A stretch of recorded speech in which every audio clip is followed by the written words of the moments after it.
Welcome everybody to the Town of Richmond special meeting of the Water and Sewer Commission, September 29th, 2025. We're special because we're at the Wastewater Treatment Facility at 281 Esplanade Street in Richmond. This is not a virtual option for this meeting. So, first up, welcome. Any public comments? No. Next up, any additions, deletions, or modifications to the agenda? All right, barring no additions, deletions, or modifications, our first and really only item of the night, other than adjourning, is a tour of the wastewater treatment facility with a focus on equipment that will be upgraded or replaced in the 20-year study. With that being said, Steve, you want to take it over? Sure. Just one. Sorry. Before we get going, just one note. Anybody who wishes to speak other than Steve, just put your hand up and I'll hand you the microphone so we get you on camera. But Steve is mic'd and ready to go. Yeah, so thanks everybody for coming down, and I'm gonna take you through how the wastewater from Richmond is treated and answer questions about what we need for equipment and what problems are. So just so everybody knows, all of the wastewater flows through Richmond Village, comes to us through the park, comes down along this side, and there's actually buried about 18 feet below ground is the sewer main that comes into the plant. And if we walk over to the wet well, I'll show you the wet well and where it all starts. Where the magic happens. That's right. So, wastewater, and this is the flow from the town currently coming in. In the engineering upgrade, one of the things that was proposed for protection for our influent pumps, which are inside, was some type of a screen. And what they anticipated doing was they make a bar rack screen that will actually, they were going to cement the roof on here, put the unit on top, and it would keep the channel clean from all the rags and all the stuff that comes in. Doing a little research, that $400 piece of engineering marvel that we made at Giro's has saved us $1.2 million. So that little rack right there, we walk down once a day and clean it. It collects all of the debris, all of the bricks, everything that comes in. So this is what they call the wet well. So really that piece of aluminum screening that we had made has cut a big chunk off of the project from start. And Steve, what were you saying that what they were proposing, what was going to cost?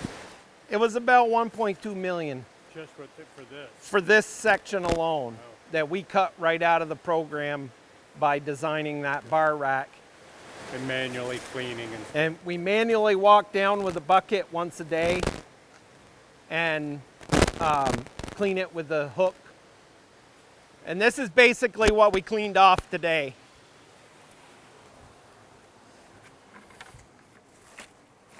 Some rags and some stuff, not a lot, but. So the first initial design was about a $1.1 million upgrade, but yet in-house you were able to engineer a design for $400 or $500 and some daily manual labor to clean up. It's a trip once a day down to the bar rack to clean it off. Yeah. Right. Okay. It's the way the plant was designed originally. We took the design originally from an old photo that we found here. Okay. Wow. There you go. Never throw away your records. No. Good. Any questions, anybody? I have a question. Aaron Farr, what is in the refrigerator under that little house? So we're required, you want to grab the bucket and take a sample? Because that was something I was going to do. We're required to, once a month, take an an influent, an effluent sample and send them in and get them tested for BOD and TSS. And so we know what we're bringing in and we know what we're putting out to the river.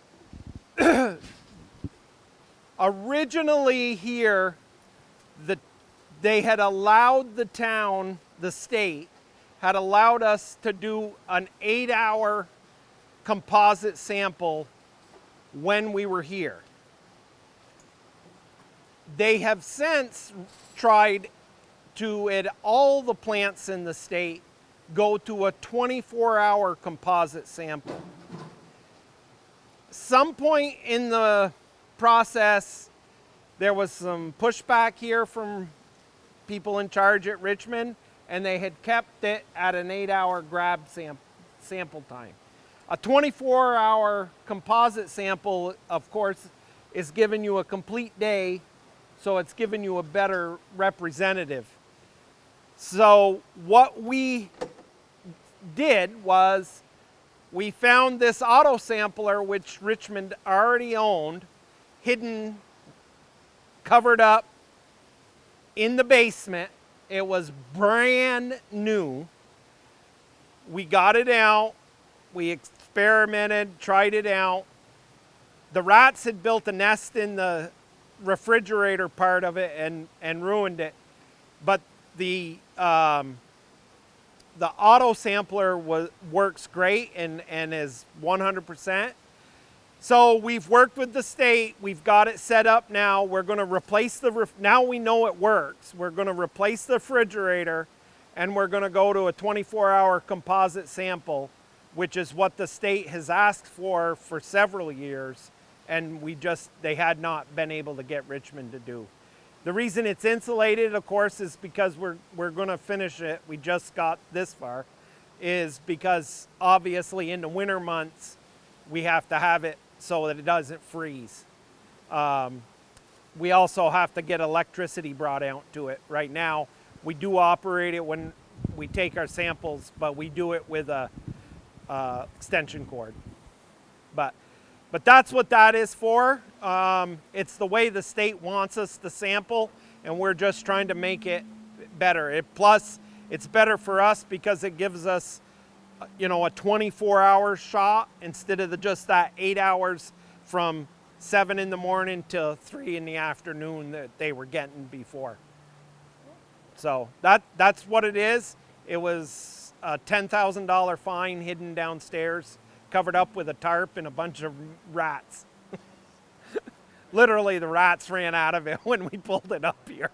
And it was still, it was still wrapped in plastic. It was brand new.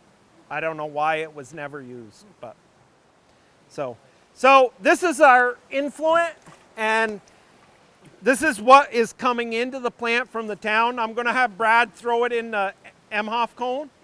I've got them set up. So we'll show you at the end what we're taking in, and we'll show you what we're putting out to the river, just to give you, we do this testing every day for our knowledge to know what we're doing. But the sample that we take with this auto sampler is for the state. So as all the flow from the town comes in, it goes into the wet well. Obviously, the wet well is deep and it's made to fill up. We don't like it to. We try to maintain it in the channel. We found that's the best way to operate the plant. But everything from this point on has to be pumped. And we'll go in and we'll go down and we'll look at the effluent pumps. Yes, David? No. What's the highest stuff you've ever seen in Cat? During the second flood, it was 2 stairs down. Wow. High. So it was 2 stairs down. Wow. When it gets above like 3 stairs up from the landing, it's overflowing in Bridge Street. Yeah. And that's just the way it is.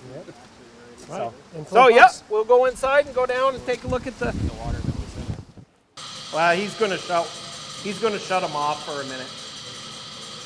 You didn't want to call down there and then bring it back up at us? No, we can go right down the stairs. So these are the two influent pumps. So nothing in this plant functions if those pumps aren't working. This pump on this side is original to the plant. The mate is out front.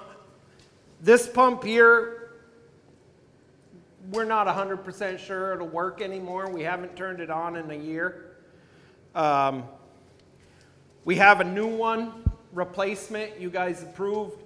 Its ship date is October 6th, so we're supposed to have the new one here and be able to get that installed.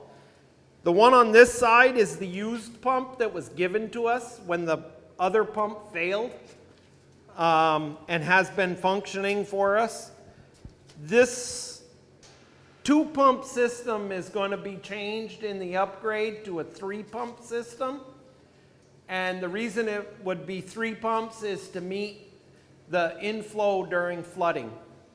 The pumps will work independently of each other until the 2 can't handle it, and then one larger pump will kick on to take the severe flows during the flooding.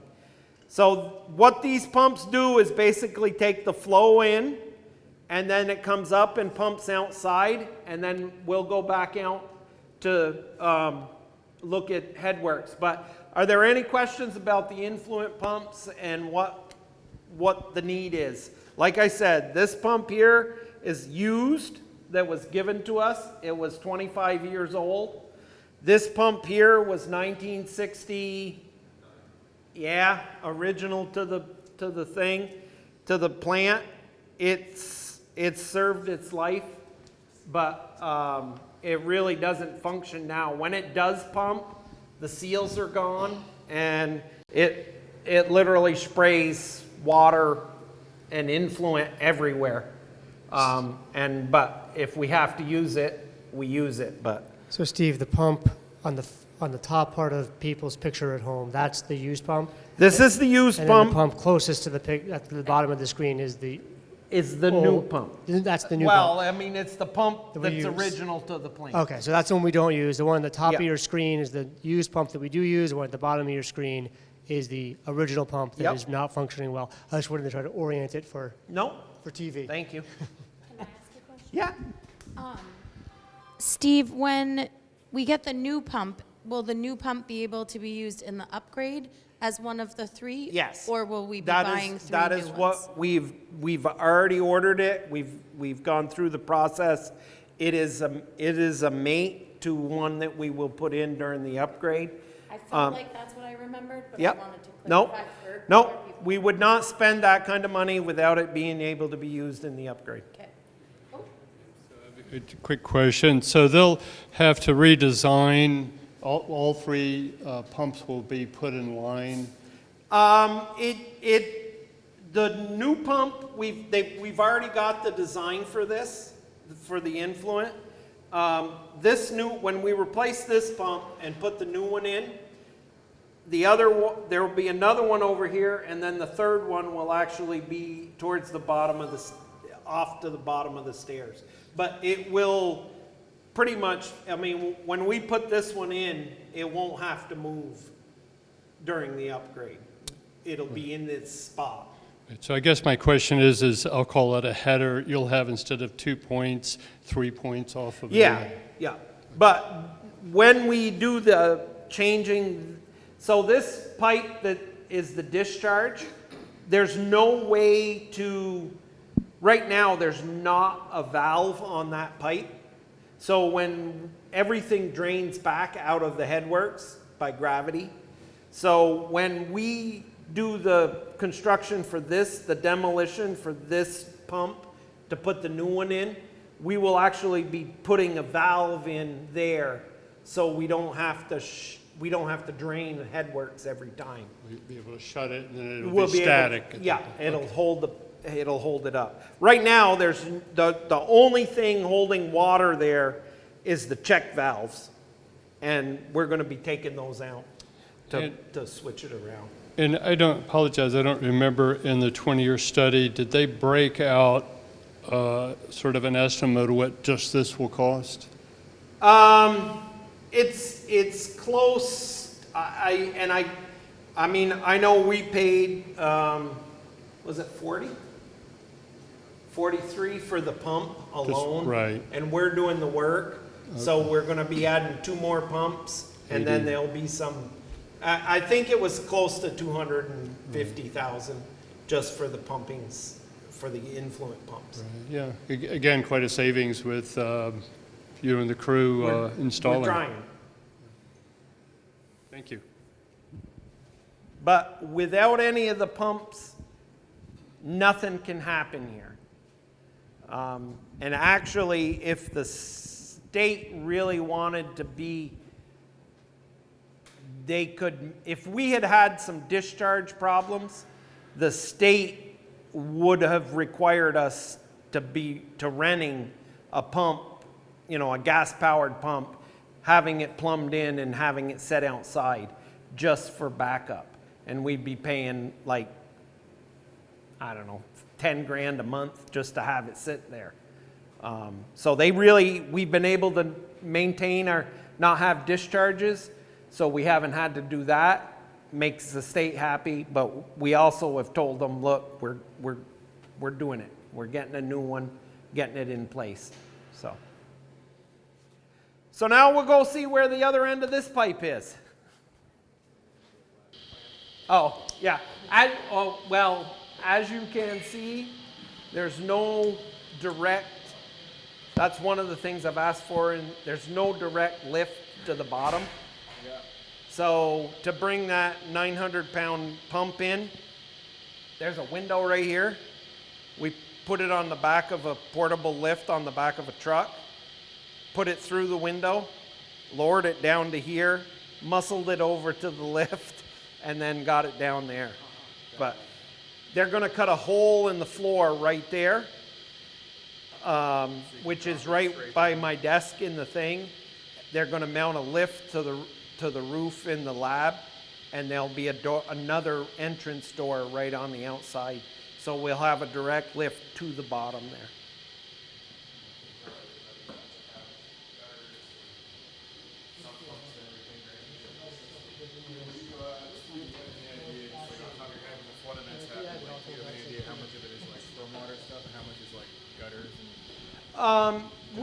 We don't really see a lot of, I mean, the stormwater doesn't come, it's disconnected for us. It is pretty disconnected. Yeah, we don't have a lot of inflow. What's the big, if you were, like, what's the closest you guys get?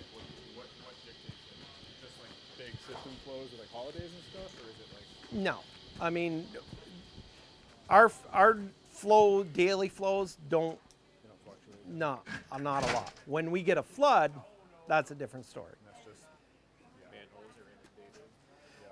There's 2 problems. There's inundation coming in the manholes, and then the river actually comes up inside the plant. And I'll show you. Yeah. So it'll comes back out, and it comes up into Headworks. And this is Headworks, and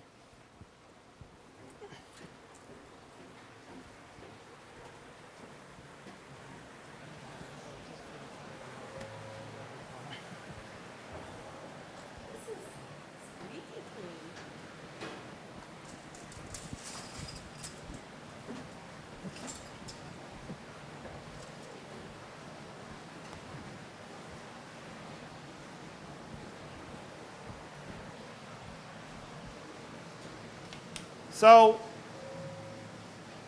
this was added after the initial plant was built, and in the ideal plant, this whole process would be before you had to pump it. Because what we're doing in here is we take the effluent, it's been pumped up, it comes up through this pipe right here and goes into this machine. You want to pop that open, Brad? this is a grit screen. It's called the Lakeside unit. So that's the actual flow from the influent pumps. This machine is supposed to take out grit, like gravel, and any flushable wipes, any rags, all those things that might get into your wastewater system. Huh?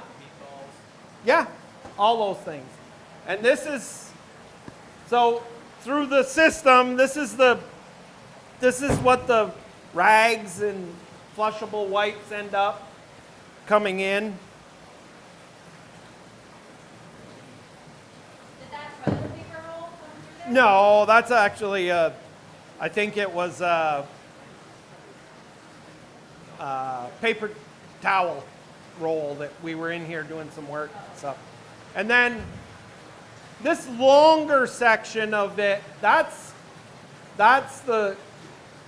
this longer section is actually a grit screen, and the flow is continuous through it.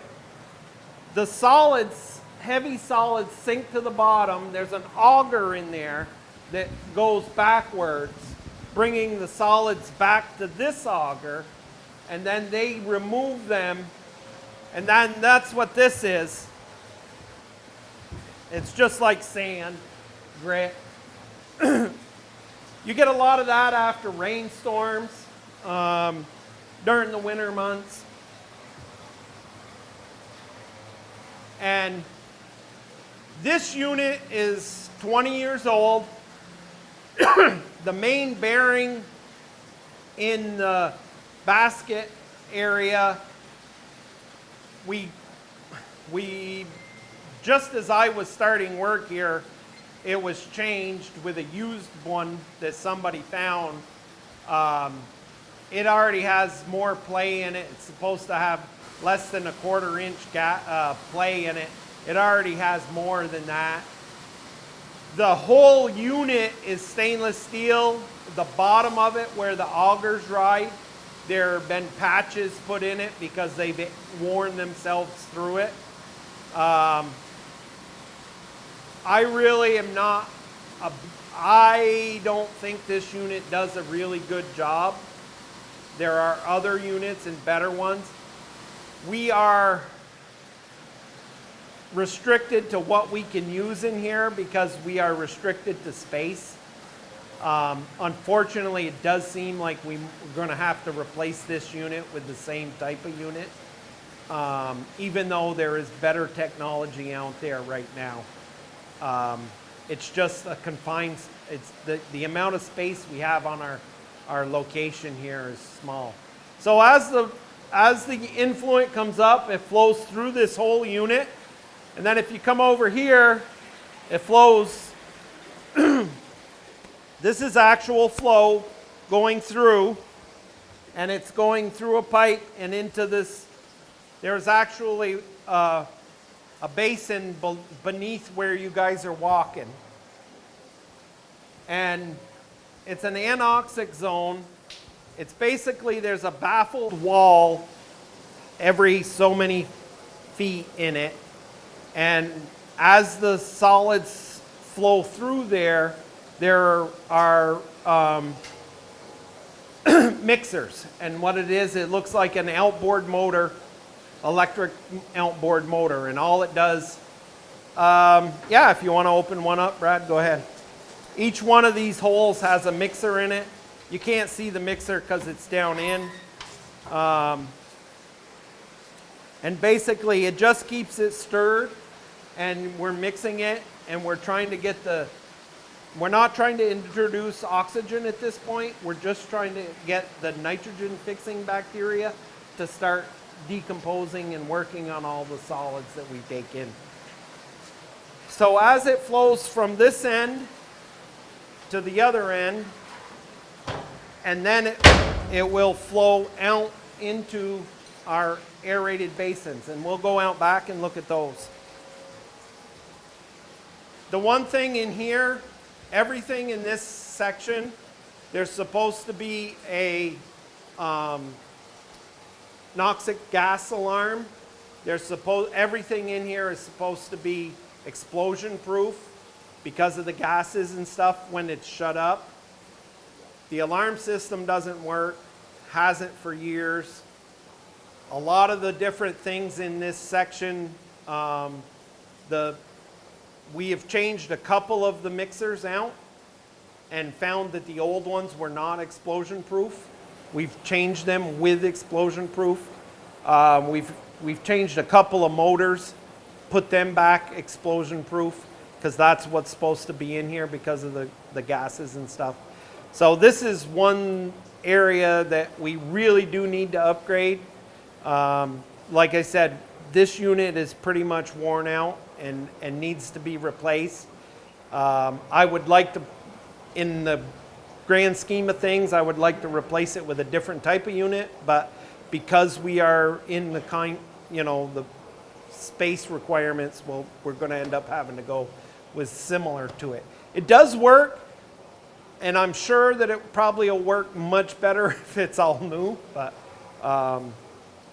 like I said, there's a cement trough underneath it. We have to have a sub pump in there to pump out all the time because that fills up, and if it fills up over the motors, of course that's not good to be running the motor in.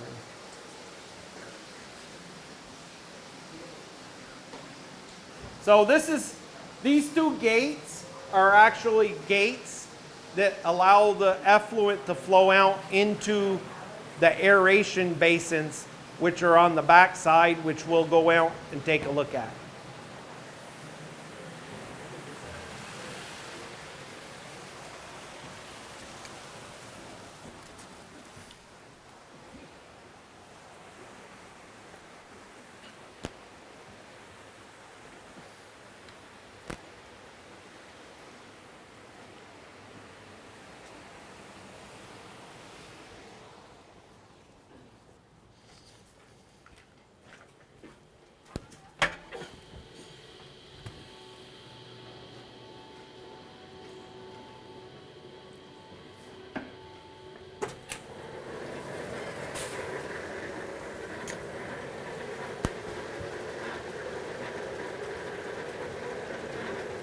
We're going right up on that catwalk.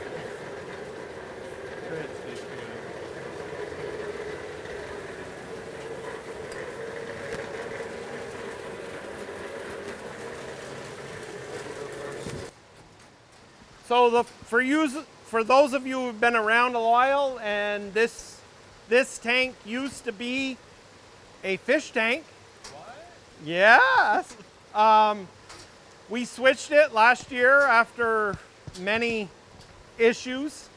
Got rid of the fish, cleaned the tank, switched over. So you can see right behind that big pipe, you can see the flow coming in from the anoxic zones into it. This tank and the tank over there are identical. This one is drained, and these are aerators that are in the bottom. They're made up of a disc and then a rubber membrane on top. Over half of the rubber membranes in this tank were cracked open and not working right. We changed all of the membranes to new. We found some leaks in the pipes. We fixed that. And now next week we plan on switching back to this aeration bank. This one, we took over 48 tons of material solids out of this tank last year. Gravel and grit. So they were over the aerators. Pretty much. Yeah. The grit screen does not get everything, and this tank hadn't been cleaned in nearly 20 years. It was a lot of material, and how did you get it out? Long arm bucket loader or something? We actually use a vac truck, and they suck it out. Huh? And me. Well, yes. So this tank and that tank are the same. And I believe the aeration is just kicking on. And if you look at this tank, you'll see it'll start mixing. So do you clean them every time you swap? You trade them? We try to. How often do you trade them out? We want to be about every 6 months. Okay. It's been 20 years. And then, oh yeah. So how much do you expect to take out of grit and stuff every 6 months?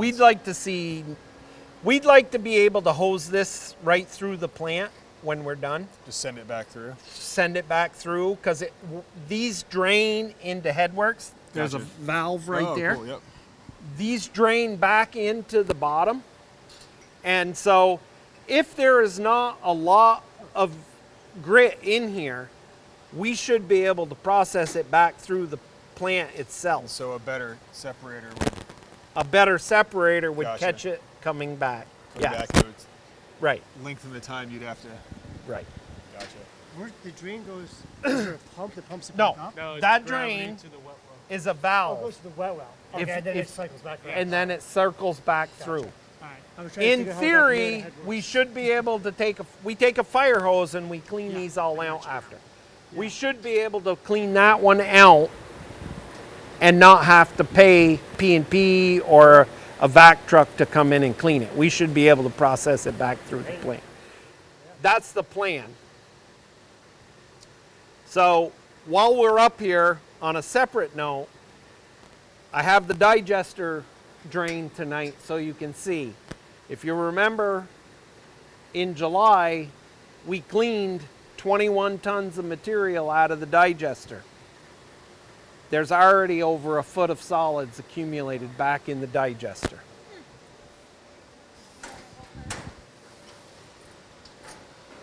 Carry that, Josh. You seem to be pretty good at it. Brad, go flick that blower on. What? Dive in after it. Yeah, aerated right to the bottom. Oh, wow. I've never seen this not full and operating. That is So there's roughly about 12 inches of material that's accumulated in roughly 3 months. And that's where the diffusers and the aeration in this need to be changed in this particular.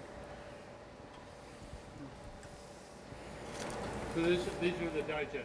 This is the digester. These tanks are called. Aeration basins. Yep. And so you can tell they need to be changed because the solids accumulate because the aerators aren't keeping them all suspended. Is that how you? The aerators aren't keeping an even suspension. Brad just turned on the pump so you can see.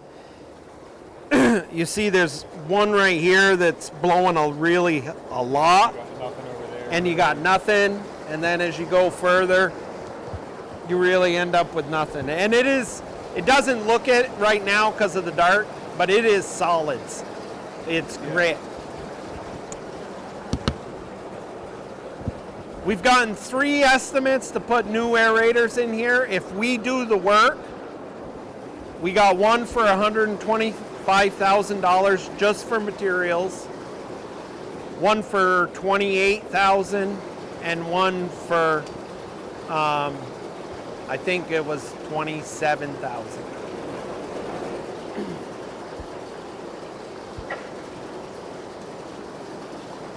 I just wanted to look at this right now because we're up here and it's getting dark, but we'll continue on. So as we're following the poop from the town in, it goes into the aeration basins.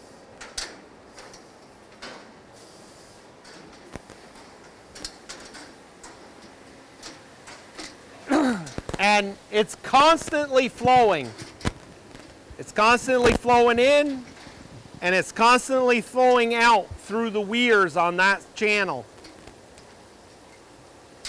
And what happens in this basin is the oxygen is promoting the microbacteria and microorganisms, and this is where most of the breakdown for the water and the solids are done, is in this tank.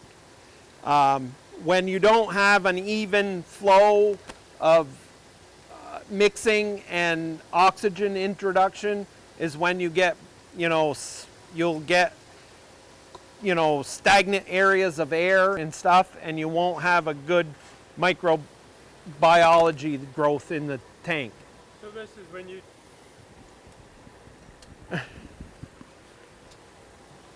So this is when you talk about having sick bacteria or It whatever. shows up in here. Yep. Right in here.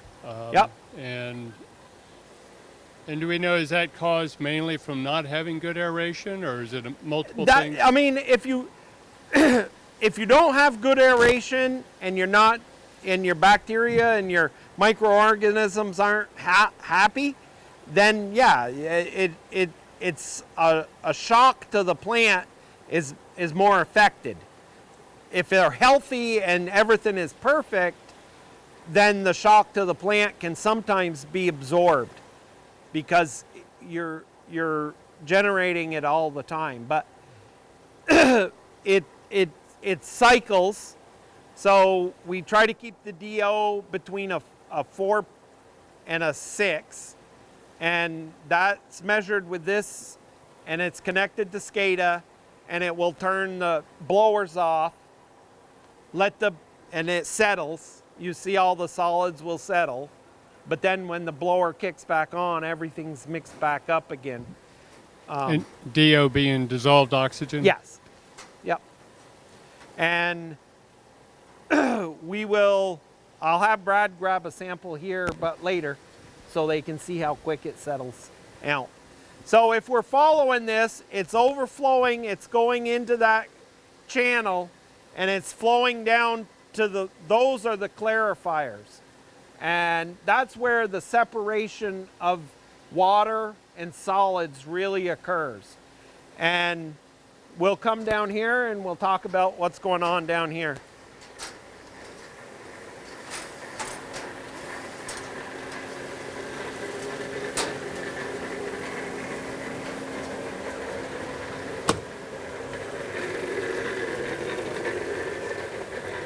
Oh, turn that one back on. Shut the other one off.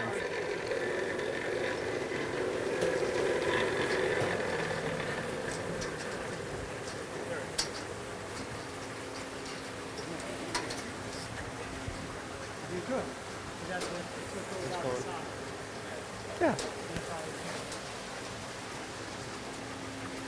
So everything here is redundant. We have 2 of each, 2 aeration basins, 2 clarifiers. I mean, we're supposed to have 2 pumps. Everything is supposed to be redundant so you can fix one or do work on it. So as the aeration basin overflows the channel and the weirs, the flow comes down here. And this pipe right here is adding sodium aluminate. And it's not a lot. We add less than 9 gallons a day to the entire flow. But what that does is it causes the solids to bind together and get heavy, and then they will start to settle out. So as it comes into here, right below us this is 14 feet deep, just like those basins. And what's happening in here is the solids are settling to the bottom. Right underneath us are what they're called sludge dumps, or they're pits. They're deeper than this, and the sludge accumulates in them. In this plant, most of the time, that sludge is directed back to the wet well. And we're seeding all of the microorganisms back into the plant. And that is called return activated sludge. And that's what type of plant this is. That system works great, but you're all the time adding new to it from the town. So what will happen is you need to take out some. So according to our testing and what we see, we shut down the clarifier, let the sludge accumulate in the dumps, and then we will pump out according to how much we feel is coming into the plant and what's going on. Right now, we shut the sludge dumps, close them, and let it accumulate for about an hour, and then we will. Right now, 30 minutes a day is all we're pumping out for sludge. It's about 1,500 gallons. So the way the sludge ends up in these dumps is, if you see the flights, there's a chain that runs the whole length of this. It's like a manure spreader chain. And if you look at it, it's going really slowly. What that's doing is, this is grease that accumulates. In the ideal world, there would be a grease removing system. Ours is a net, and we scoop it out twice a day. It's not great, but it works. So this chain runs all the way to the other end, and then it drops down to the bottom. And on the bottom, it's actually scraping the sludge back to the dump. So the accumulated sludge during that hour is ending up in the dump, and then we pump it out. The rest of the time, it goes by gravity back to the wet well. We set it on how many gallons we feel should be going back at a time, according to the flows, to seed the plant. You see that, and we'll walk over there, those are the weirs, and that's where the water overflows and goes down to the filter room. This is the clarifier that we had the bearings go bad in, and we actually changed the drive shaft and stuff in it and put it all back together. And there again, we use this one in the summertime. We use this one in the wintertime. It's closer to the building.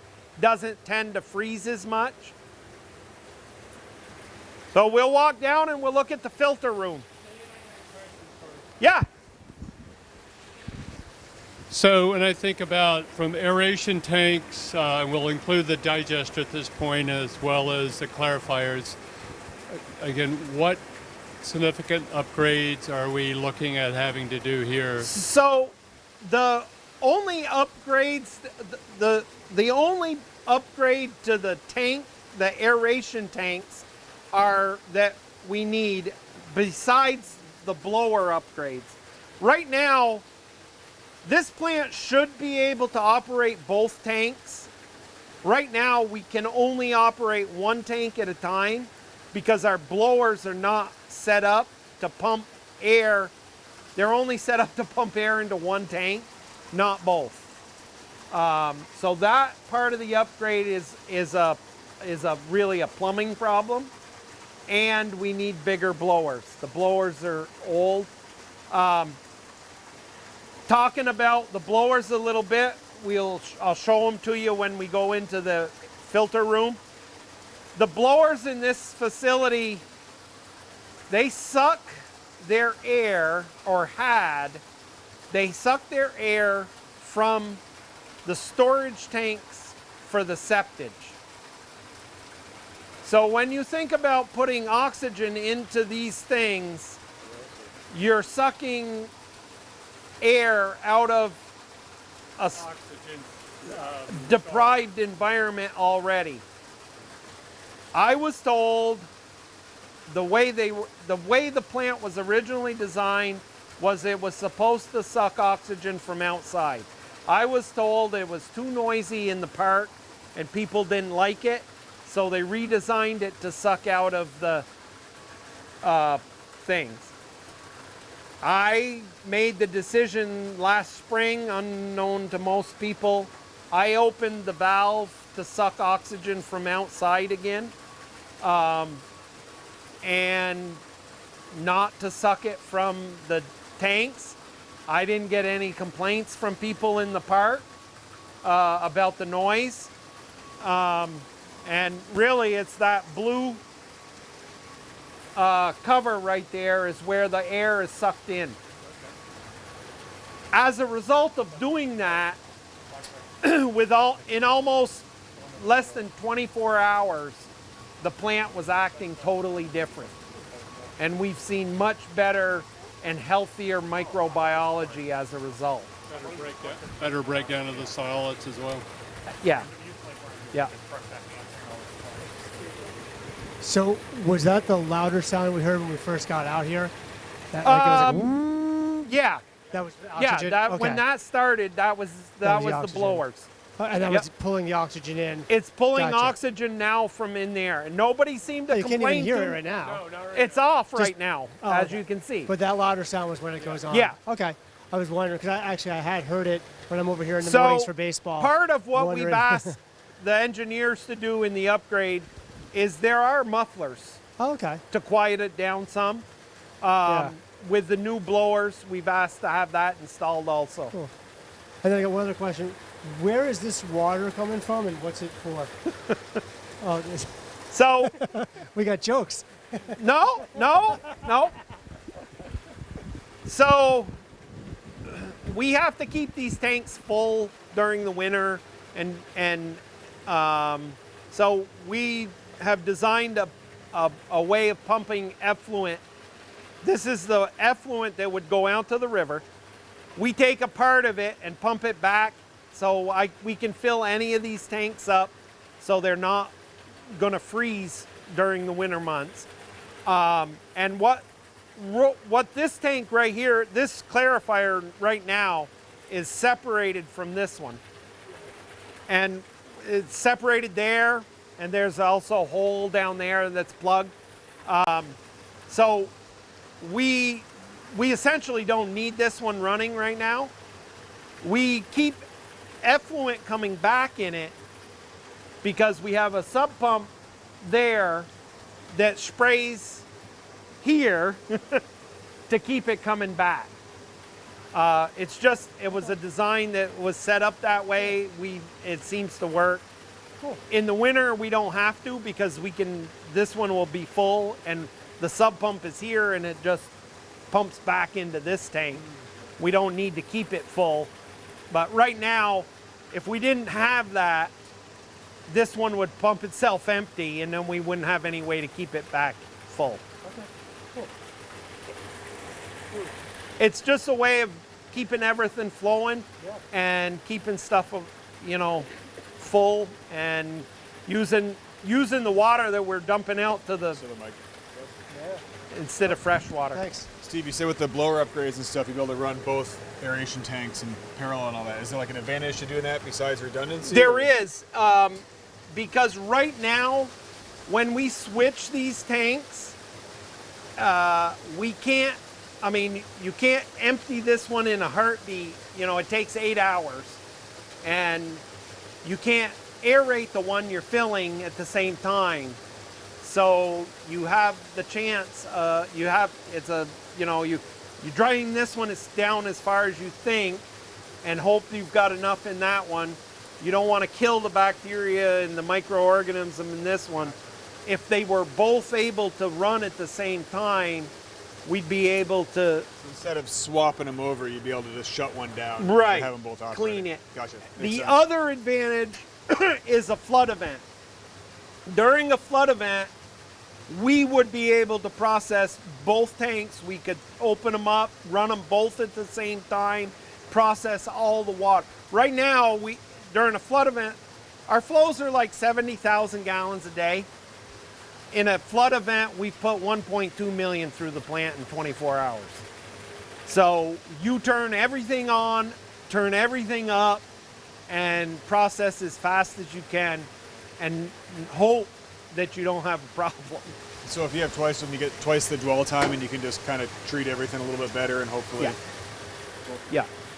And with the added effluent pumps, we'd be able to keep up with it more than we do now. What happens now is literally it overflows. Gotcha. Can't stop it. We just cannot process. During the 24 flood, no, the 23 flood, the first one. The one on July 11th, right? Yeah, yeah, that's my wedding anniversary. The first one, it took us over 3 months before we were able to get the wet well back down to what you see now. The second flood, because Brad and I operated the plant totally different and processed it all as it was coming in, within 24 hours we were back to what you see now for flow coming in. Literally, the wet well fills up to that platform in the corner. Yep. When it gets about 2 steps higher, it overflows into Bridge Street. It's just that's the levels. So when it gets that high, you're in trouble. What was the difference? How you operate? Like what took 3 months to get the? It What just took kept 3? raining. I mean, the groundwater, it was so saturated, and the water, it just kept coming in. I mean, it just, Gotcha. we could not keep up with it. And it was, the plant was operating totally different then. Gotcha. Cool. Would you like some water? No, I'm all right. Okay. Sound like you need some water. We'll go this way. You can turn that light on. I did say this is for grease. Just in time. No reason why now. No, they had been turned on. But they had no way of knowing what level it was at. We still don't. It still does? Oh, God. But this one does. That one, is this one in place of that? Yes. Right now, ready? 3, 2, 1, now. 32.0 watts per meter per second. Okay, good. So we do know. That's the thing. So this is our filter room. These are our filter tanks. This is one of the more crucial parts to the plant, and this part we need to do some more upgrade to it. The engineers are supposed to be getting us some experts. As you can see, this tank here is coming apart, rusting out. And before we spend a lot of money on this tank, I want to know, is the sides structurally going to last us? That box is pretty much, it's supposed to be this height all the way across, not supposed to be divots.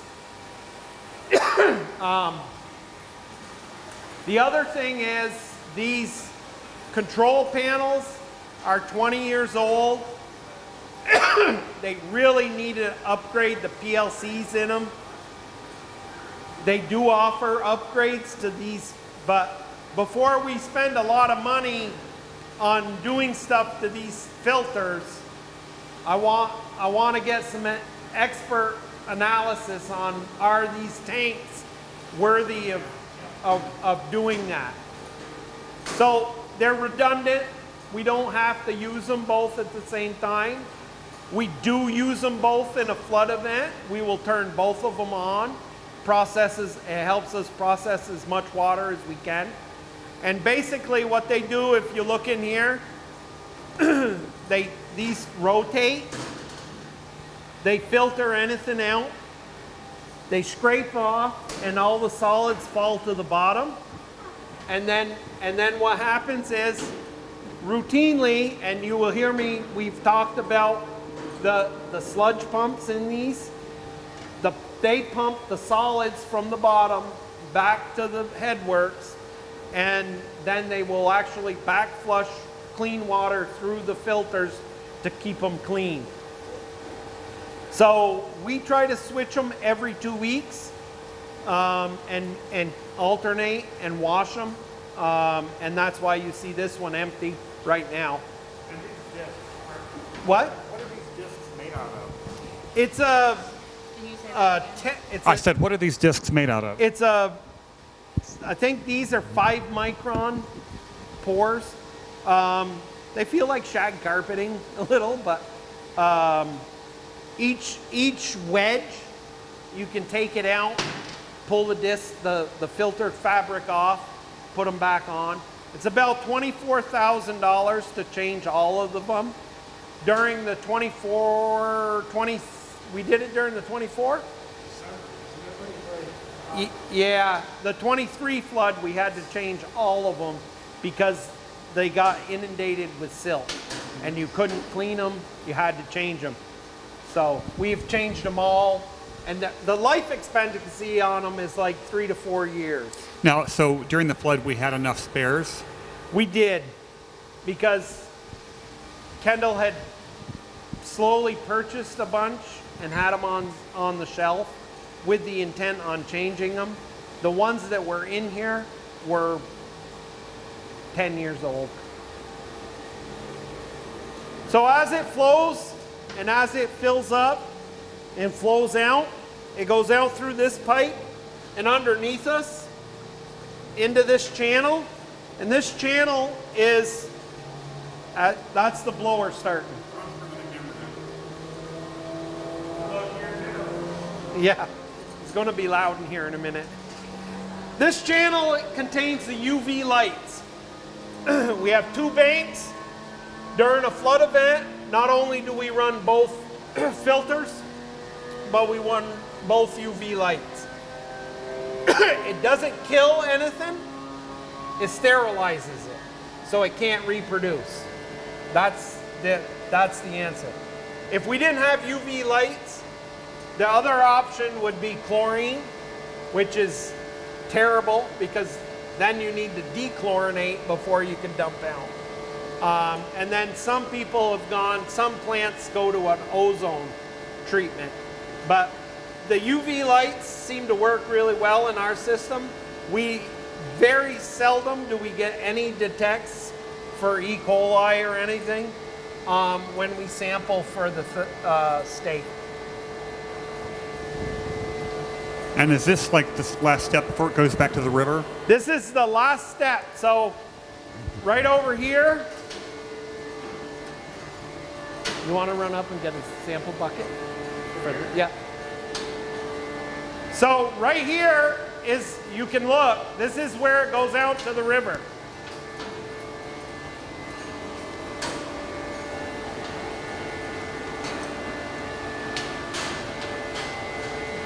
There's actually no flow right now.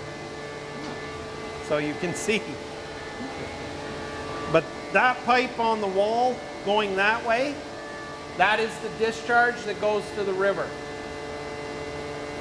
The problem being with this system, it's gravity. What happens when a flood event occurs, the river is taller. Yeah, there it's starting. The river is taller and it actually backflows into this plant. During Irene, the level in the plant was right about here. There's a full basement beneath us with all the pumps and all of the stuff for the filter tanks were in it and ruined. After Irene, Kendall installed 10 horsepower sub pump. The problem being it discharges right through the wall, not in the river where it's supposed to. Granted, when the river is right there, it's cutting, you know. Huh? He was already over there. So in the proposal of the upgrade and part of the flood mitigation is on the outside of the wall here, they want to dig in and actually put a pressurized pump station in. So what would happen is normal, it would flow gravity, wouldn't have any problems. When the flow starts to reverse, there would be a ductbill that would shut. And when that shuts, then the pump station would kick on, pressurizing and dumping the effluent out into the river at the appropriate spot.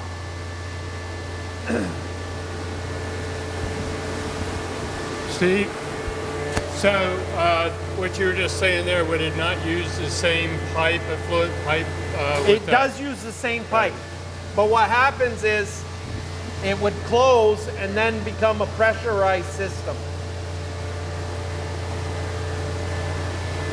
And that's pretty standard on new plants, new designs. That's what they pretty much, most of them now don't even do gravity anymore. They design it as a pump station pressurized system for the same reason that we have here. When the water is right outside the door, it just backs up. These are the two blowers, these two units. They are the blowers that do the air for the aeration tanks. They were new 20 years ago. They've been maintained. They're in fairly decent shape. They just aren't big enough. And they're definitely not plumbed correctly to make the system work the way we'd like to see it work. So that's how the water is treated here.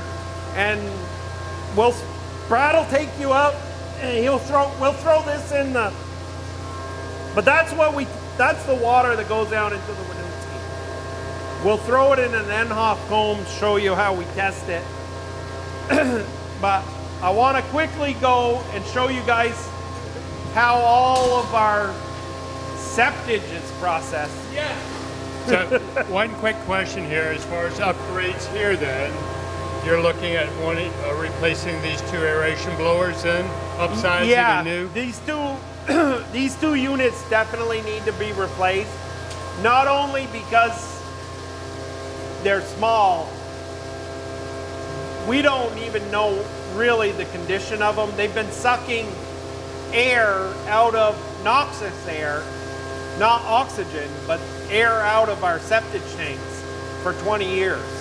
And it's not allowed nowadays. You can't do that because the chances of sucking explosive gas into one of these blowers out of one of those tanks is really high. Yeah.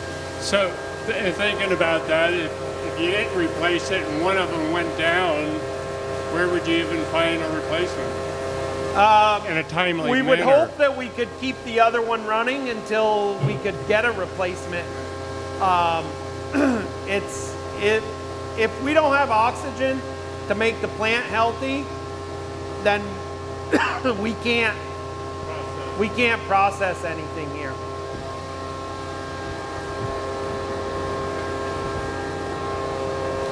So let's talk septage.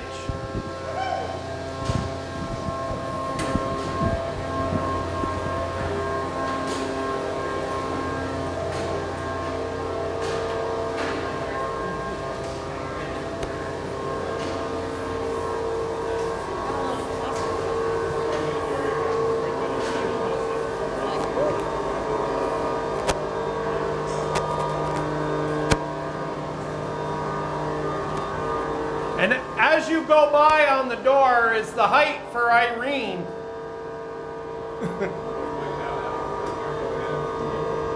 Oh, right here, maybe? So everything down here was underwater. This is a blower, although it's smaller. It supplies air to the two septage holding tanks.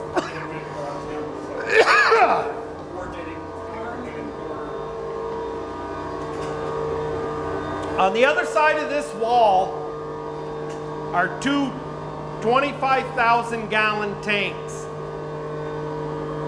The tank one I primarily use as a holding tank for septage, and today there's 16,000 gallons that we took are in it. Tank 2 I primarily use as a tank to hold our wasted sludge in. And the reason being, you've heard me talk about combining the two so that when we press, if we press just our town municipal sludge, it comes out really wet and high in water content. It's just the type of material. When you put septage with it, the fibrous septage material presses better and you get a much drier material. So it's an advantage in that route that we can get a drier material and don't have to spend so much to truck water around.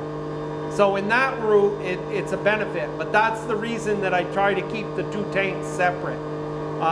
And we really, very, very seldom do we have to put septage into this tank. The other thing is the aeration in the bottom of the tanks is the same as in the aeration basins, except it is in desperate need of work. The pipes are cracked, the discs are bad. We just haven't gotten to the point of cleaning them. We originally had these two tanks cleaned and took about 15 tons of material out of both of them. Tremendous amount of gravel and a tremendous amount of rags and grease accumulate over the years in these tanks.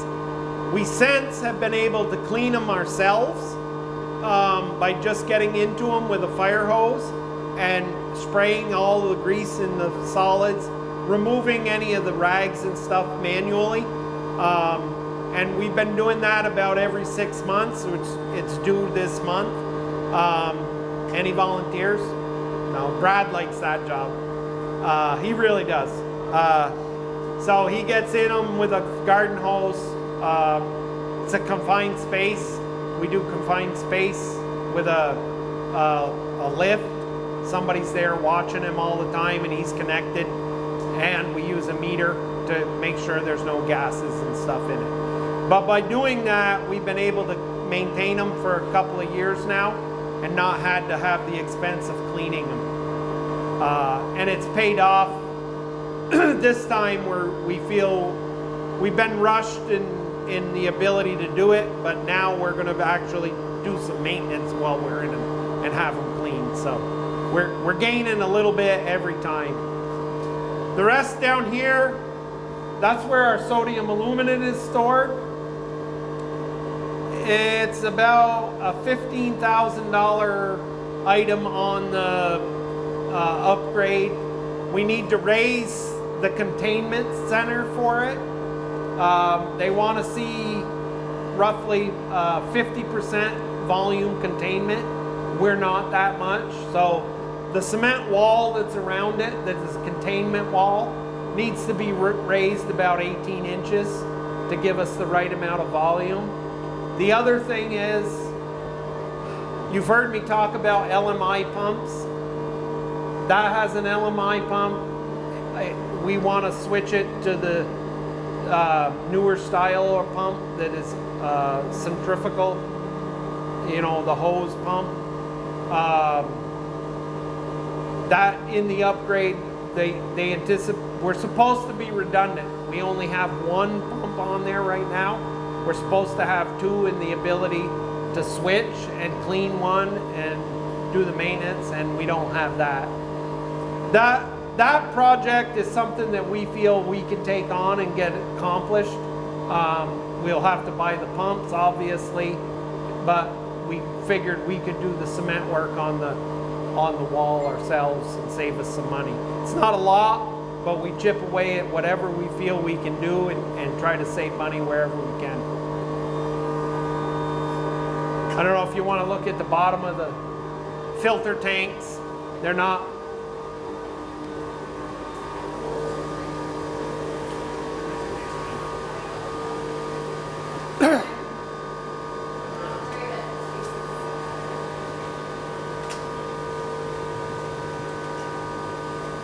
So these are the bottom, these are the sludge pumps that I talked about. We've replaced both of these. Both of them failed after the 23 flood.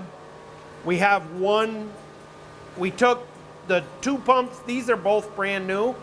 We took the 2 other ones and made one, so we have a spare pump now, using all the parts. It cost about $4,500 for a new pump. It costs about $4,300 to rebuild a pump. So, but we kind of took the pieces of the 2, so we have a spare one on the shelf now, so we don't have to worry about being down. And then this is the bottom of the UV channel where it goes out.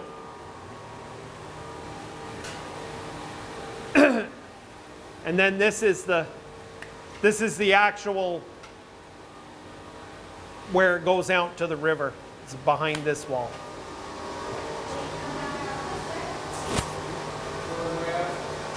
Huh?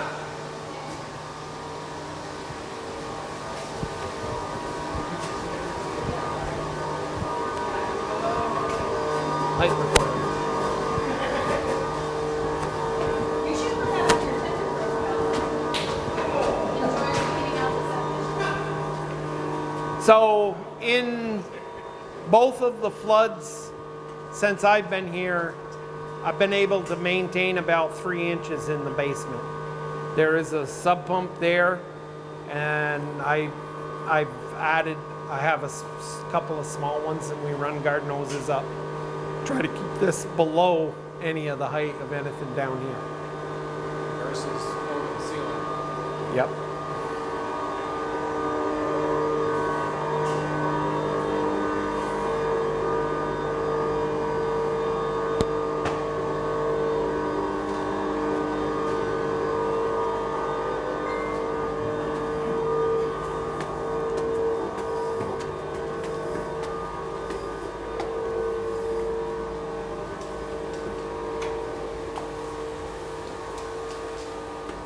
We'll go right into the garage.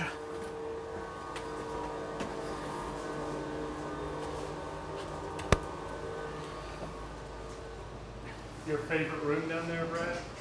I told him you like. I got 2 favorite rooms. I told him you like cleaning them. So this is Septage. If you think this looks familiar, it is the exact same machine that we have out in Headworks, minus the grit removal. Problem is, this is where most of the grit comes in. Septage drivers are notorious for sucking up gravel and digging holes with their pump, sucking it, throwing their hose on the ground. A lot of gravel comes in via here, and this unit doesn't do anything to take that out. It does an okay job on taking out rags. I don't think it does a real great job on taking out rags. It is the only option that we have right now. This unit is worn out beyond belief. It has seen way more than it should. It basically, the drivers come in, there's a hookup on the outside, it's gravity out of their trucks right through here into this, and that's basically, if you look at it right now,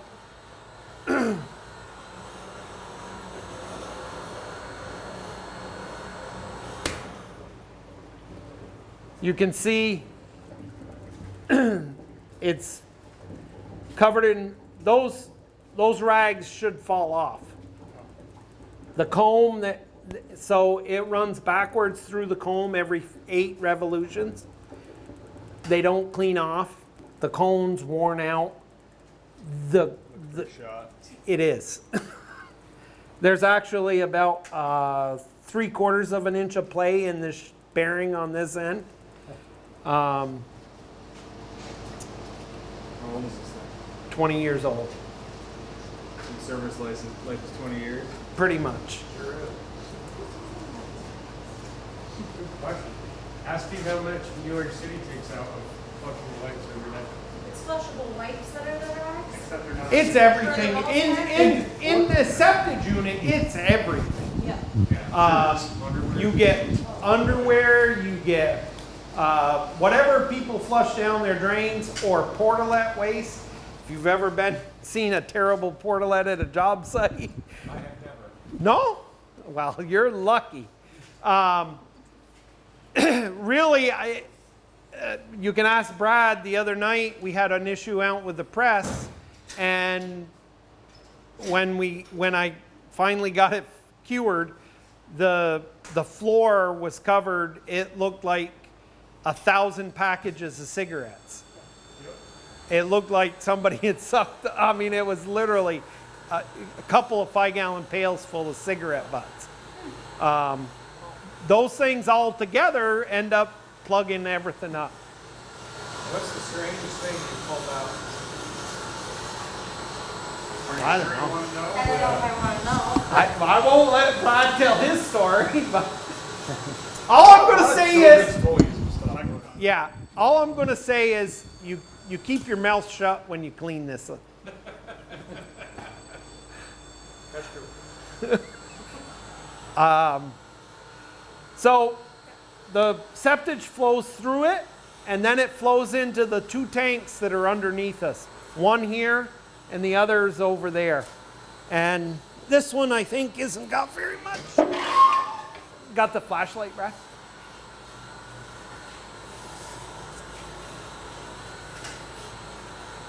This is the one that we put the town waste in.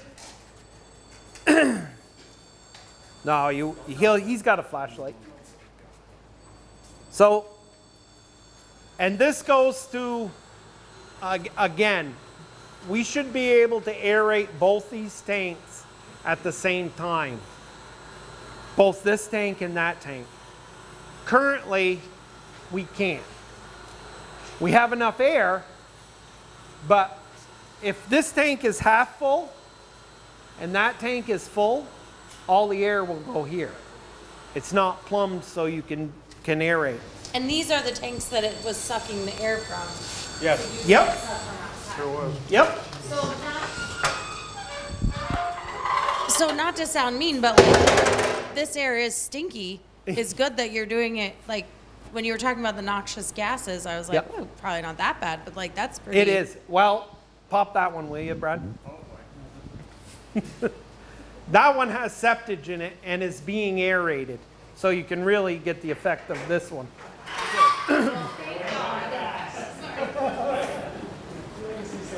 Don't fall! Yeah, don't fall. Don't make ocean jokes either. So, It's actually not as stinky because it's air. oh no, it's stinky. Oh, is it? I'll You stay shut bigger then. Put your face right in there. Put your face in there, shut the door, and come in the morning. You look at any of the tools and stuff in this room, that's a piece of copper pipe. Oh, Wow. that's quite the patina. That's probably only a month old. Been sitting here. That came into the plant? That's, No, this is a piece of copper pipe we used to do some repairs. oh, okay. And it's only been sitting here. I happened to see it the other day, and I'm like, that was a brand new piece of pipe we just used. And Separated by the vapors. the vapors and the noxious. So if you, and this is where I'll say, that nice red truck out there parks right here every night. And you were worried about the salt. No, he asked about it in here too. I mean, it is the only option we have for it. Yes, we have done it it was done every year at the fire department, and we've continued up at Pete. Pete lets us take it up there and do it when they're doing everything. So it's been fluid filmed and everything. We're going to do it this fall again. GM box frames for resting Yeah. out. Yeah. So the septage and the wasted sludge are in here, and from here it is pumped to the digester. In the digester, it is percolated and mixed, and then it goes into the dewatering plant. And you're in a good day because the tractor trailer is empty. Was emptied this morning, and the press is off, and we can go out there, and it's not too stinky. So we can go out there and talk about the press and the dewatering part, because that's something that we need to talk about. Absolutely. Yeah.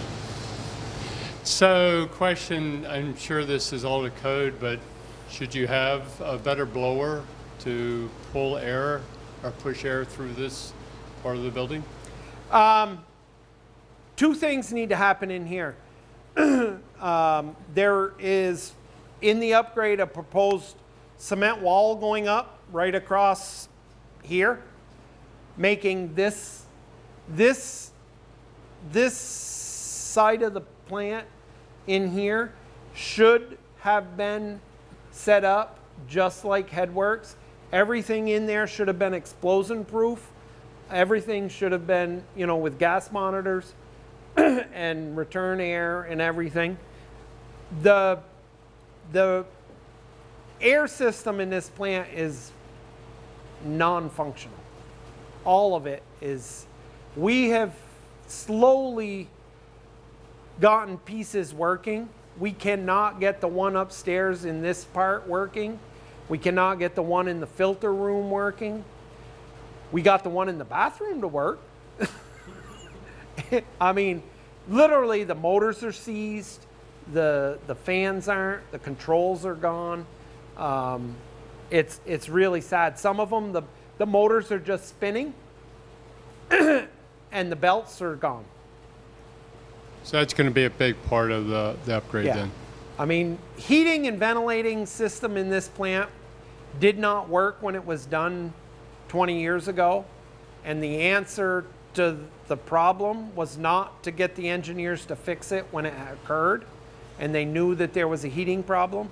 The answer was to cover the air intakes and shut the exhaust fans off, which isn't right.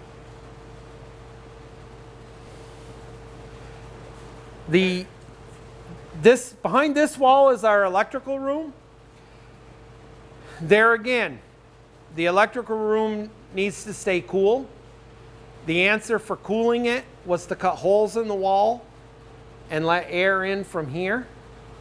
So you can just imagine looking at that copper pipe, what the copper wires in the electrical components after 20 years.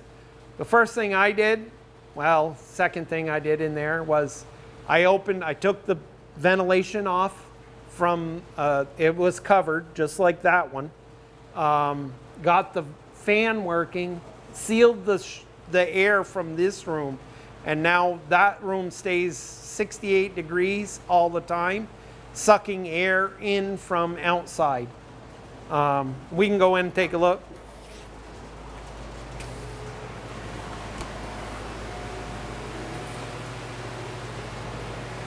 It just sucks it through this ventilated louver that's thermostat.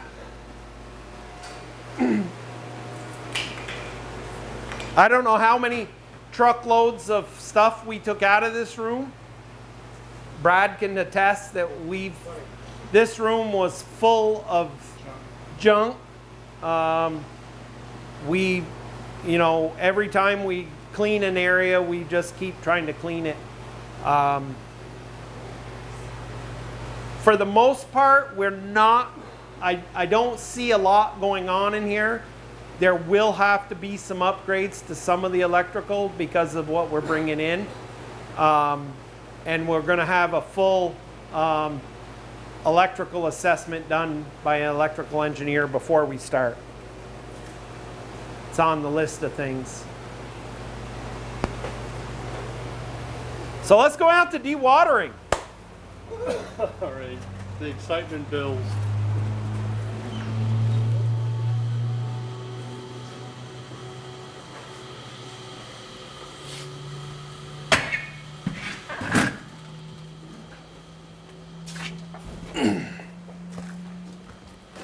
Let me turn on a light.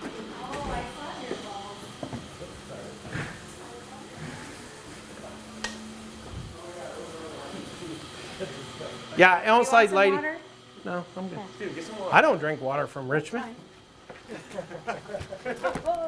It's got, it tastes like Clorox.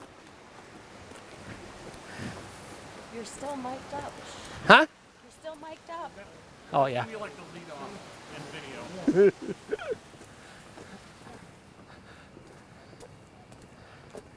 So how often does it come and collect the truck? We're averaging about every 11 days. And this just goes over to New York? Yep.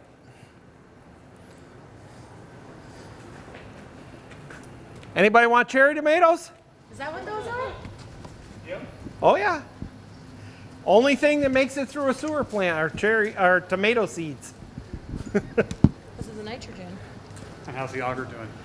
Staying together right now. It smells like a chicken barn. So this is the watering. So everything comes in, is pumped into the digester that we looked at before it was dark. In the ideal world, this pump would suck out of the digester via a pipe that goes underground. That pipe goes underground is broke. So we have a over the ground pipe that we use. It's a little challenging in the winter. We make it work. We pull it in if it's going to be real cold. If it's 25 degrees and the pump's running, it won't freeze. But we take chances. So that piping from the digester to here needs to be addressed. What? When did that break last year? Yeah. It plugged, which was normal. Kendall was sucking over the side for a lot of the time. We had cleaned the digester once before, got it all unplugged. We had been working with it. It had been working. Then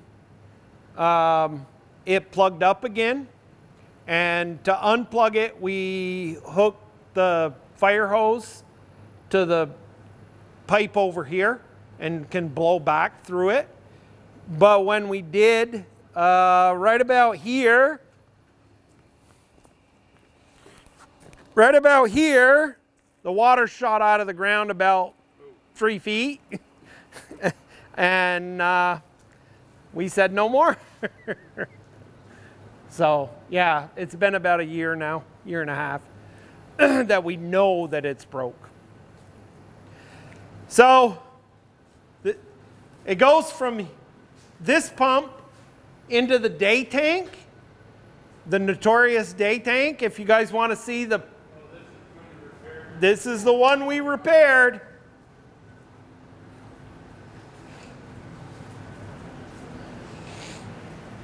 Did this one get replaced? Yeah, it's scheduled. This tank, when you're on the inside of it, you can see through it. That's how thin it is in places. And that's from the, No, it's, well, yeah, just the agitator. They're up at the top. That blue thing is an I-beam that's bolted.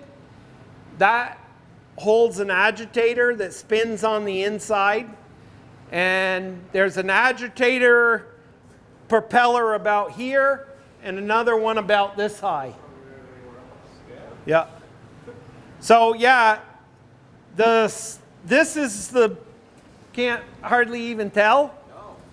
This is the spot right here where we patched it. good job. It was right about here. It had that slit going about that far. Mike did a really good job. We did the outside. Then we sanded the inside. We patched it on the inside. We sealed it with an epoxy sealer on the inside. And then he found a can of spray paint that almost matched it and made it look like it was all the same. All of the Penn Valley pumps, these red pumps that you see, we have 4 of them in the plant. All of those pumps are pretty much worn out.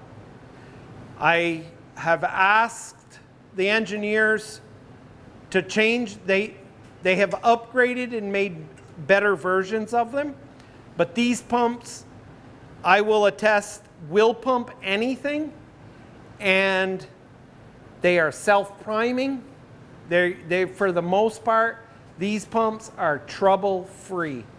They have 2 discs in them, and they're disc pumps. And literally that pump over there, one of the trunnions ripped out of one of the discs, and it would still pump until we could get it fixed. We still used it. They are workhorses pumps, and I've asked to replace them with the newer version, only because the castings and stuff are starting to wear out, and they don't have any more parts for these type of pumps. What's a pump like this usually cost? It's in the 25 range. This is a smaller one. The bigger ones are up into the 30. They are made in the U.S. They're made in Pennsylvania. When you call the guys up, they're like talking to somebody you've known forever. You can ask them any kind of questions. I like the fact that they tell you in the directions to do work on them. They give you the directions. They tell you they're like, you can use a wrench, but a vice grip is the ultimate tool to use there. To change the discs in them, they tell you to wrap them in newspaper, and that's the best thing to grab them. Otherwise, you can't turn them because they're just rubber. They're slippery, and they say wrap them in newspaper, and it works. You can just turn them right off after that. They're just really, I feel they're a great pump, and they're worth every dime. And we've had a little discussion because they say there's better ones out there. But when I talk to people that have Penn Valley, for the most part, they want more Penn Valley pumps, not less. So I've asked for them to upgrade. The newer ones are more mechanic friendly. Right now, to remove and do work on them, you either have to remove the whole top of the pump or the bottom drops out. The new ones, you actually, they hinge, so you don't have to take them so much apart, and they're much easier to work on. But I've really fell in love with those.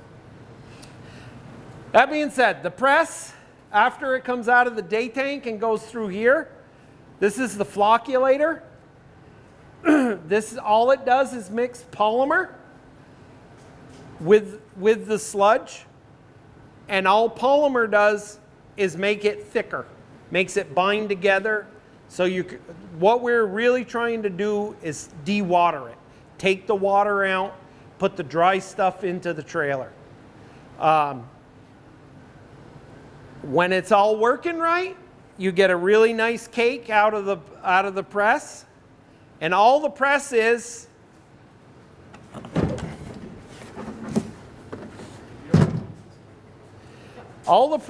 is 2 screens.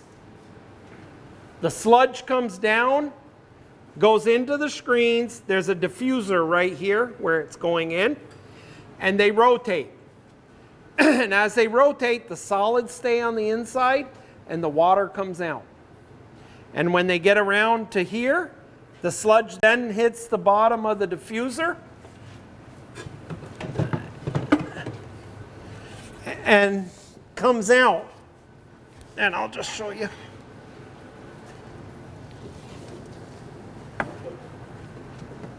That's the solids that are left. And that goes into the auger, the notorious augers, and goes up into the trailer. This this auger right here is the incline auger. I can't tell you how many times we've taken it apart, taken it over, had Giros fix it. We can take it out, take it to Giros, they'll weld it, and we can have it back in within 24 hours of the time we started. We don't really want to be experts at it because it's a real pain in the butt, but we've gotten there. The other auger up there, the steel on the outside is starting to wear through. We changed the distribution auger because it actually broke last summer. Or was it last summer? So we changed that, and that's been working. But other than that, we've been averaging about 31 tons in a trailer, and it's about every 11 days that we've been shipping a trailer. Goes to Grasslands in New York, and there they process it, make compost with it. The water comes out, the press aid comes out here and returns back to the wet well. Everything at the plant ends back into the wet well, starts the process over. All the drains outside, all the storm drains in this facility, they go back to the wet well. Everything has to go to the wet well. Nothing can be sent out. For the obvious reasons, if you have spills or problems. Yeah. So that's it. We're going to run in, and I want to just show you the lab, and I'll show you the samples that Brad did. You want to run in and grab a sample out of the aeration so they can see it? Oh, you already did it. All right, cool. We'll go into the lab and look for a minute.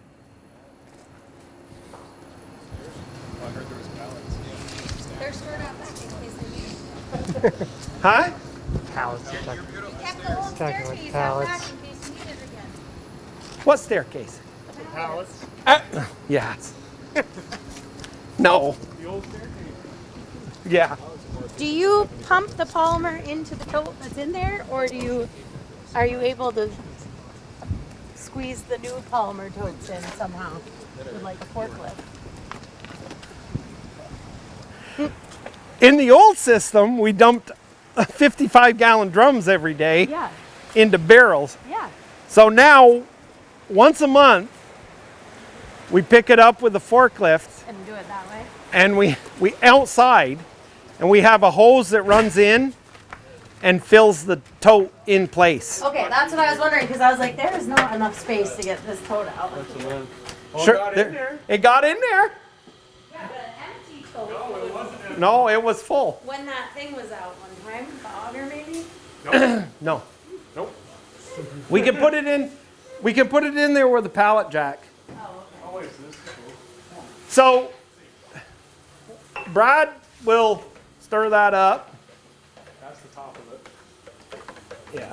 But right now, this is the influent that we bring in right now tonight when Brad grabbed a sample when we were out there. And that's what we're dumping out into the river. That's the effluent. Pass it around, we'll take a drink. So Brad, Bring some Stone Corral after. yeah, we tried to get Stone Corral to reuse it. So this is the aeration tank. Brad grabbed a sample, Nice. but you give that, well, it's already started. Yeah. See it settling? Yeah. And that will settle down. Probably, I don't know if there's any, you think you'd take a slide? Well, I don't know. I grabbed it a while ago. Huh? I grabbed it a while ago. Oh. You can see. But See the little bug? I might have come a little. it's been sent 15 here. minute hold time. Yeah. All samples will left. Yeah, But everything percent has over to be is fine. tested within 15 minutes of taking a sample when we're doing a sample. Also, all testing for the state has to be done between 10 and 2 because that's when our flows are the highest in Richmond. Do you have to clean? I would argue with that, but it's splitting hairs. That? Yeah. Oh, yeah. Which part would you argue with, Steve? The flows being highest, or that we should be doing it then? I think that 7 o'clock at night sometimes I've seen flows higher. Right before Jeopardy. If you just hit that keyboard behind you, Morgan. Nope, that one. Yep, that's the SCADA system. That is what is going on in the plant. As you can see, we got an alarm there. And we always do because it's broken. And move if you want. Is the SCADA system going to be replaced? This whole system needs to be upgraded, yes. Yeah. So this shows all of the red are disabled alarms that are supposed to be active so that I can know what's going on at the plant. The reason that they are deactivated is because either that system is broken and doesn't work right, or it's just not working. But we did have an alarm, a regular alarm, and it was because we had the septage screen open, and that cleared. This alarm that's blinking here is the water house, and when I was gone on vacation, something happened. I don't know what Brad did. He won't tell me, but that alarm started the alarm, and basically this box is supposed to tell us what the height of the water tank is. As you can see, it says it's got less than a foot in it right now. It stopped working. That whole system doesn't matter anymore because we went to the mission system, which was all cellular based, and we can upgrade it. But it never we didn't separate it on our SCADA system yet. So it's one thing that we're going to address when Dan Pratt builds us our new control panel for the water house. So as you can see, I think that's separating pretty good. And that's what's happening in the clarifiers. The solids sink like that, and this clean water is what becomes the effluent that goes out to the river. At what stage is this pulled?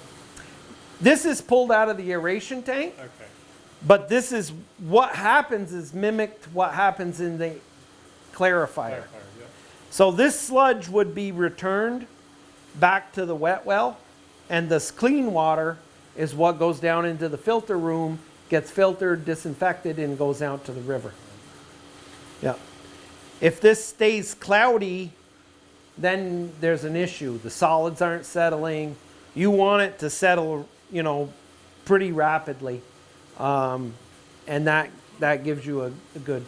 Now, that being said, if you leave this sample for like 4 hours, it will actually come to the surface and float because of the nitrogen. It actually will gas off and float the sludge to the surface. You stir it up again, it'll settle out, but it will do that. Yep, it'll stay right as a. Was there anything in it, or did you kill it up? There was. You see some? Yeah. Nematode and a target thing. Tardigrade? Colin, ciliate, rock. Yeah. So that's what we do every day is we set up and do these tests and monitor. Every day we look in the microscope to see how healthy and what kind of, and you see it's got young, healthy, and old sludge. Old sludge you don't want because you've been holding on to it, and the type of organisms you can tell. You get some worms, and you get the water bears, and you won't have as many stalks. Stalk ciliates those are what we look for when we're looking. If we see those, we're sure the plant is healthy and acting the way we want it to, and doing what we want. So we try to keep it in either that new or the young sludge stages. We don't like it to get to the old stage. So, and it's been a real, when Brad and I took over, we had to basically teach ourselves how to run the plant. There wasn't a lot of direction left for us, and there wasn't, I mean, we knew the basis, but at the same, the type of testing that we do is so old school to what people are testing now. When we ask people, you know, what's going on with our sludge, they're like, what's your TSS? And yeah, what's your mixed liquor? And we don't do those tests. We're like, well, I can tell you what the settleometer was or the spin test. So, but those were what they did. Well, as you can see, our spin test machine. Those are what they did back in the 50s, 60s, 70s. It just never changed here. So we are looking to upgrade and go forward. I think Erin, our new hire, I cannot believe how fast she has caught on to all the testing. Well, she's kind of a great environmental science, right? Yeah, but still, stuff that took even Mike and I've seen other people, she has picked up on so quick. I feel, and I think Brad agrees with me, that we're going to kind of direct her into the lab and freeing us up to do more of the other things. She wants to learn the other things, and that's fine, but we've also talked that, you know, she loves, she'll look in the well, I will too, but she'll look in the microscopes for an hour. If you let her. But, and that's not a bad thing, because the whole thing with this plant is managing those microorganisms. If those microorganisms aren't happy, this plant's not happy, and we're not doing this to make good effluent. Yeah, and then we're not happy. Great. But that's it in the nutshell. That's excellent. Wow. There's a lot going on here, and for a little plant, we do a lot. Thank you very much for the tour. Thank you. I love I know. giving tours. Same part of the job. Yeah. Better charge you for, Motion to adjourn. Motion to adjourn. oh, I see. Motion to adjourn. Second. Please state your vote. David, aye? Shane, aye. Aaron, Aaron and I. Morgan, aye. Motion passes. Good night. Thank you, everybody. Thanks, guys. Thank you, Steve. Thank you. Yeah, no That problem. was great. I can sleep better now. Does your meter pick up your leaky faucet? Thank you. Sure does. Does your meter pick up your leaky faucet? Oh, yeah. Sure does.